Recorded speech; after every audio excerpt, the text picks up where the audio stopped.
Hey, I wanted to talk about digestion, gas, and bloating. I think this is a problem that a lot of people are dealing with and don't necessarily know that some of these messages from our bowels might be indicative of something a little more severe or very severe. So, I wanted to talk about the gut lining and, in particular, in association with IBS and IBD and some of the other big conditions that you might be thinking of. Further down the line, things like cancer, colon cancer, gastric cancer. So things to be aware of. Some risk factors for conditions like IBD, Crohn's, ulcerative colitis, other forms of colitis, and other things like IBS and GERD, all kinds of stuff. But some of the risk factors: smoking, alcohol, exposure to multiple rounds of antibiotics, and other things like infections, food poisoning, all kinds of things, food allergies. So I wanted to talk about some of those main triggers that people run into in their daily lives. There are also some what we call iatrogenic causes of gas and bloating. So things like medications, antacids, Imodium, aspirin is one of them. So some things to know about and signs that you need to look out for. And if you're having any of these symptoms, I would recommend seeing a naturopathic doctor or a doctor of osteopathy or some kind of functional medicine doctor. And those are in my post that I just made. So main thing you want to look out for is blood in the stool. That can be red, it can be black, might look kind of tarry, which is the term we use, might look like coffee grinds, or it could be red. So that's telling me two different things. If it's black, it's further up the digestive tract. If it's red, it's closer to the anus. And those can be indicative of different conditions: diverticulitis, ulcerative colitis, or Crohn's, or peptic ulcer. Any type of bleed could be caused by medications. So corticosteroids and things like that, long-term use of that can cause GI bleeds. So other things, so common food triggers that can cause inflammation in the gut, in the digestive tract, are things, all the GMO, monoculture foods that are heavily sprayed with different herbicides, glyphosate, fungicides, pesticides, all these things that kill other organisms, are definitely going to do some kind of damage and are doing damage to that really thin cell lining in our colons and our digestive tracts, that are just protected by a thin layer of mucus. So things like corn, soy, wheat, wheat's a big one, eggs, and other things that can be inflammatory. Fried foods that are fried typically in some kind of seed oil, canola oil, vegetable oil, peanut oil, things like that. And then, highly processed foods, alcohol, I mentioned. There are a lot of things that can contribute and can be independent or dependent on the person. Another big one is nightshades. So being wary of nightshades, some people react to those and it can aggravate certain autoimmune conditions. Also, cruciferous vegetables can increase likelihood of. Cruciferous vegetables are wonderful for so many reasons, but in terms of gas, they are sulfur-containing veggies. So anyone that's sensitive to sulfur can have more gas or digestive irritation from those. So that's the mustard seed family. Things like arugula, broccoli, cauliflower, cabbage, bok choy, kale, And then other sulfur-containing foods are going to be the allium family, so onions, garlic, chives, things like that. And then the other big thing is stress. So stress, life stressors, emotional, physical trauma, things like that can have a big impact on our immune systems, our enteric nervous systems, our vagus nerve, which is a huge aspect of gut health. Clearly mine is a little out of whack right now because I'm drinking some caffeine. So my vagus nerve is not operating right now. But yeah, so vagus nerve. So vagus nerve is part of your autonomic nervous system. It's that reptilian side of your nervous system that controls whether you're in fight or flight or your rest and digest. Vagus nerve is that rest and digest and heal aspect of your nervous system.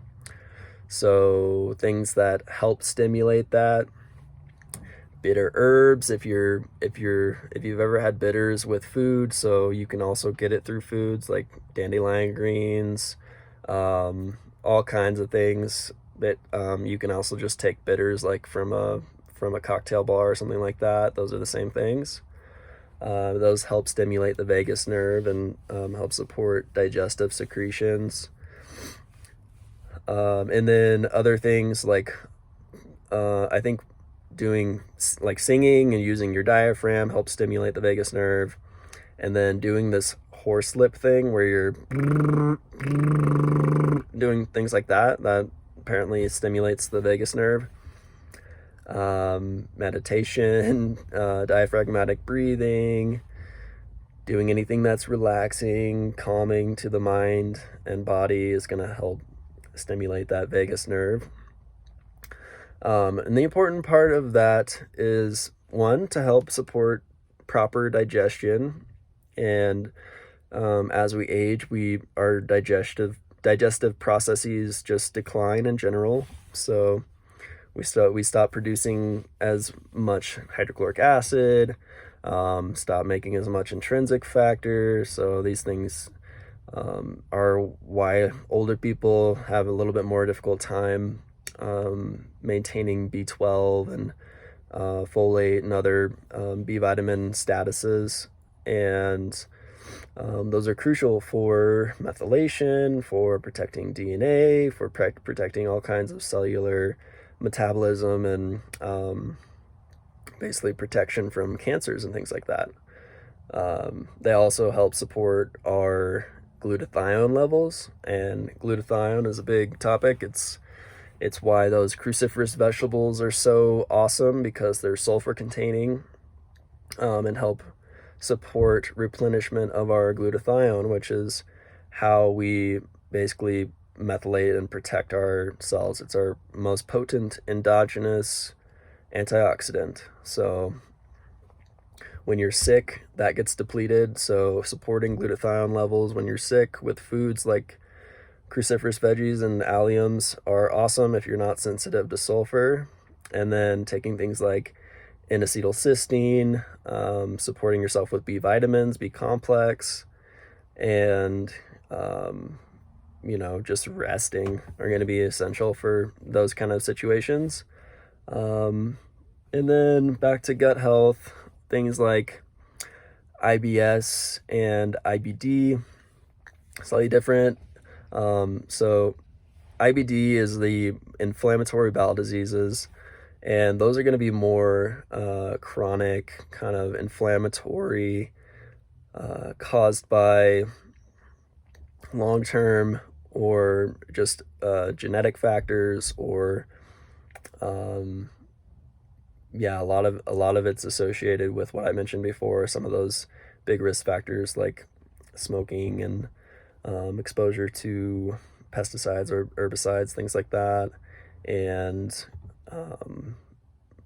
many therapies, antibiotic therapy rounds, which disrupt the microbiome and throw you off for quite a while. That's why I am a big advocate for doing a lot of other things before you get into antibiotic or even herbal antimicrobials. But in terms of IBS, so that's kind of the term that we use when someone is not having any blood in their stool or any issues, but they're having gas and bloating after meals. And typically it's quite uncomfortable, and it's alleviated with defecation. So it can kind of fall into three different categories: diarrhea predominant, constipation predominant, or the combination of the two.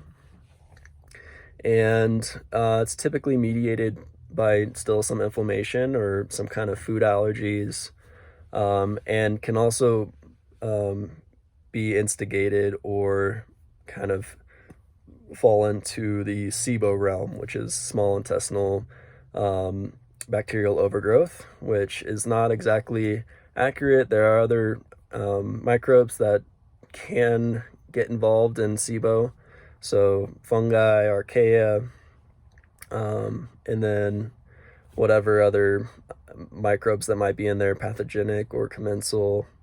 And that can be kind of indicative of either there's an issue with the mechanical movement, so peristalsis, that's just like that worm movement that your intestines do to help move the food through. Other things like connective tissue diseases,